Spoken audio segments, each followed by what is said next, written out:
それでは今日は第8話目です。8話目として策定の大会で美しく見せる方法の2つ目のポイントとして、支点、終点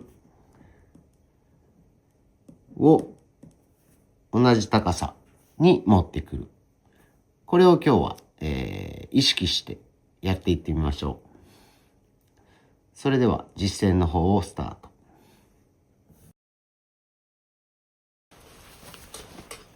はい、今日は土踏まずの話ですけど、ちょっと面白い。そんなに極端に伸びてるわけじゃないんですけど、内定上半してます。これが最後どんな風に収まったかも含めてやっていきましょう。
それでは裏やっていきます。はい、すいません。実は今一釜入れてしまったんですが、内定が上半してた理由ですね。ここの低床よりも少し先のこの辺りがめちゃくちゃ高かったので動画撮れてませんでしたが、この続きからやります。今日は土踏まずなのでメインは。あと皆さんのそこから見えるかもしれませんけど、これもここに線入ってますよね。でもこれは、低級からの川がずーっとこっち来てるところなんですが、ここの斜めに入ってるここまでが低級からの角質です。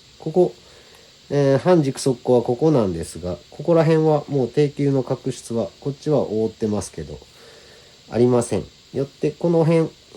この斜めの線が入って角質が変わってきてるなってところからは、ひずめの方の、角質なので低級部でないので、ここには鎌を入れていっていいところです。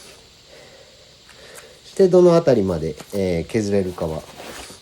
このね、縁の色なんか見てもこれ参考になりますね。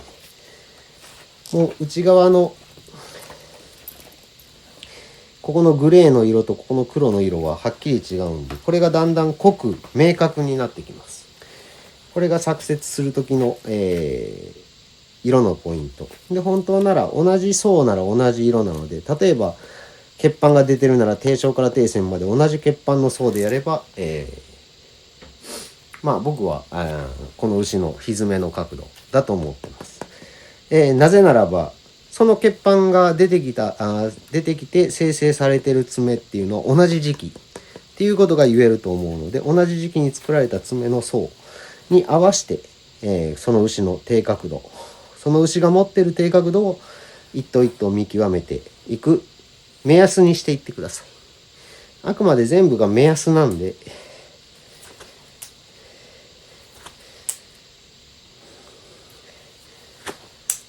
それを信じきるんじゃなくて、途中で指で押さえて角質の硬さを確認してもいいし、いろんな確認方法あると思うので、ここのねぼやけてるんですね、黒いとこが。これがだんだん削っていくと、真皮が近くなればなるほど明確にはっきりした色に変わってきます。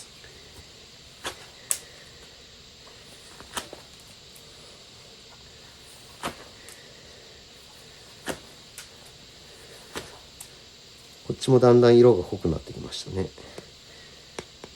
この色の濃さがだいたい本当なら均一になるはずですけど、実際は均一になりません。ここの角質の色とここの角質の色、こっち側定々側の角質の色は、ここが土踏まずが抜き白がまだあるんで、こっち側より分厚い。この色がだんだん濃くなってきたところに限度があると思ってください。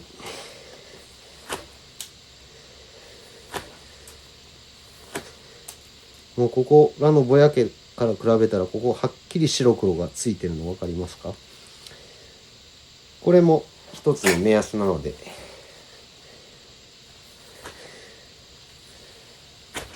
はっきりしてきたらもう真皮近いですよって感じですね。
よし、土踏まずの支点終点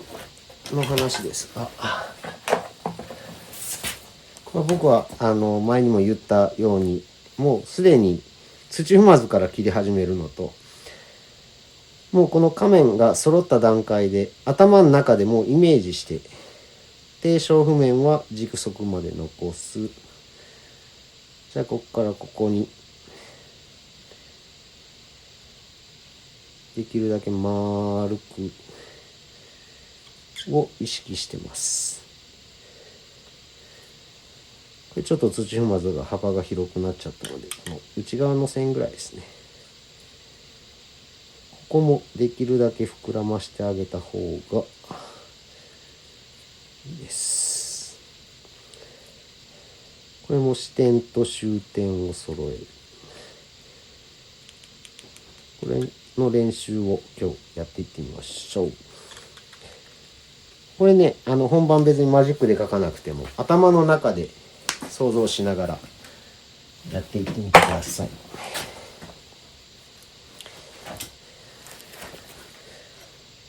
ここから始まるってことは、ここまでに終わってないとダメ。広げる、広げる、広げる、広げる、広げる、広げる、広げるですね。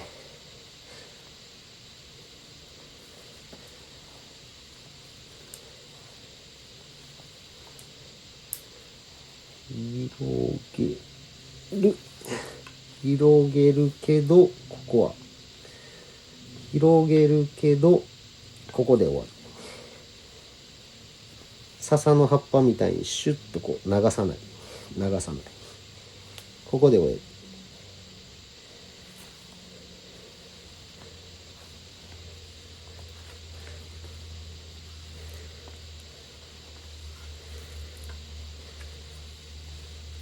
ちはちょっと短く持って小さな弧を描く。こっちは鎌の刃先で小さく持ってこう。こっちは鎌の根元。これもできれば短く持った方が広いけど綺麗に戻せます。これが支点と終点が合ってると綺麗に見える。今日はこれがポイント。土踏まずのポイントで言うと2ですね。1はここ低床譜面残すために上は1ミリでも2ミリでもいいからここを残す。また次、次回もう一つ土踏まずのポイント前回もういろいろ喋っちゃってるんですけど、そこについてやっていこうと思います。ここを意識してまた作ってみてください。それでは2日後か3日後か来週かわからないですけど、そこの練習が終わった頃にまた次の動画出しますので、次土踏まずのポイント3つ目お話ししようと思いますのでよろしくお願いします。私のところでは個人事業主として一緒に作庭日本一を目指してやってやろうという方を募集しております。同時に新規作庭依頼も受け付けております。今日の動画が勉強になった、参考になったと思っていただけた方はぜひチャンネル登録、グッドボタン、いいねよろしくお願いします。